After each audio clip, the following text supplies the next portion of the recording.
Hello friends, and welcome back to the Mothership. Today we're going to take a look at my brand new rotisserie for the Weber kettle. Let's get started. Now while I did open the box, I actually haven't looked inside here, so this is going to be brand new opening for both of us here. Let's see what comes in the box.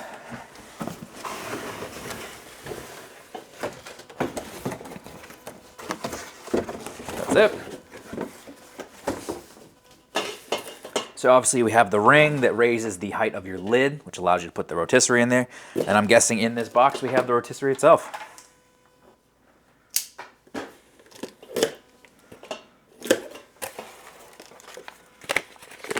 Some instructions.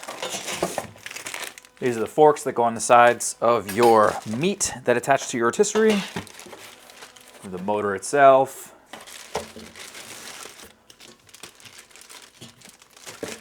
And then here we've got the, I don't know what you call it, the spit, I guess.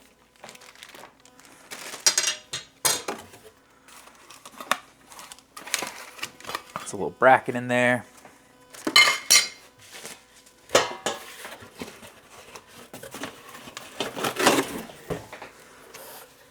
And that's about it. Let's get this thing assembled. Now, as far as assembly, guys, all we gotta do is get this bracket attached here. This is what your motor actually sits in. We're gonna take one of the nuts, bolts, and a washer, and just tighten it down from the other side. And that's really it as far as permanent setup. When we actually wanna use this thing, your motor's gonna sit here, your spit's gonna come through like this, through the hole, and the forks basically just slide onto the kind of the square spit here. And you can see on the side of the fork, there's a screw spot. Basically, you're just going to take this thumb screw and screw it on so it tightens to the spit. And that's it, really. But we need to see how this works. So let's get it on the kettle, set it up, and let's get a chicken together. Now here is our setup. I have a drip tray right here, and I have my S&S. If you just have a basket or if you just want to put coals in, put them on this side. But we want to have a drip tray kind of underneath it to catch all the goops that's going to come off the chicken. Some of it's probably going to land on my fire, that's okay, but the majority will get caught by the drip tray. I'm going to fill this up completely with charcoal, get a nice rip roaring hot. This bracket over here is where we put our motor, so it just sits on like that. And then the hole here and on this side is where we put the actual spit. So the chicken's going to sit kind of right in here. Rotate around, juices fall here, fire's right here. That's the whole setup. I've got a chicken that I'm prepared for this. Let's get inside, truss it up, put it on the spit, and get it on here. This is about a 5-pound chicken. Just like all my chickens, it has been brined, and then I got some pepper on here, garlic, and paprika for color. Usually I would just throw it on just like this, but because we're using a rotisserie, we don't want the limbs to kind of flop around because they might actually just fall off. So we're gonna do what's called trussing, which basically just means we're gonna wrap it in some cooking safe twine. And that looks good to me. Now that we got our bird trussed up, next step here, guys, we need to get it onto the spit. Here's our spit. We're just gonna go down through the cavity of the chicken, just like so. Then we come to the forks, which I already have one on here that's screwed down. Just poke it onto the meat. We're gonna grab the other fork, slip it on the other side. And same thing, poke it into the chicken.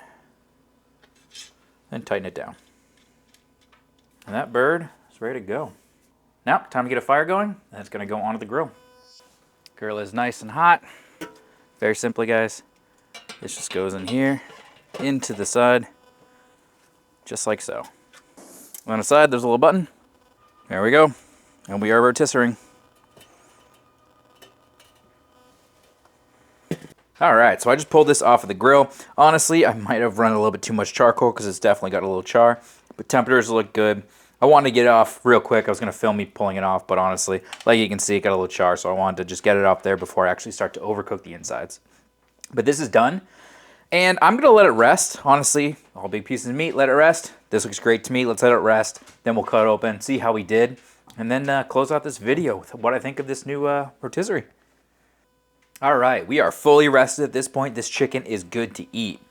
Now, you notice I haven't talked about timing. Well, to be honest, I think I had too much charcoal and we were running a little bit too hot. This took about an hour and a half. I probably would have liked it to be closer to 2 hours, maybe a little bit longer, which meant that less charcoal, so a lower temperature. which is why we have some of this charring on here, but honestly, it still looks super juicy. And we're gonna find out how juicy it actually is when we cut into it, but it looks great. Smells really, really good. Let's give it a little cut. See what kind of breast meat we've got. Oh yeah. That is definitely juicy, guys. I mean, look at that. There's nothing wrong with that. Still very warm. Now, rotisserie chicken in general, because you're self-basting, you're never going to have that super crispy skin unless you kind of put a lot of butter on there and then broil it afterwards. But I don't really care because it has a great flavor to it. But the proof is in the pudding, guys. How does this taste? Let's find out.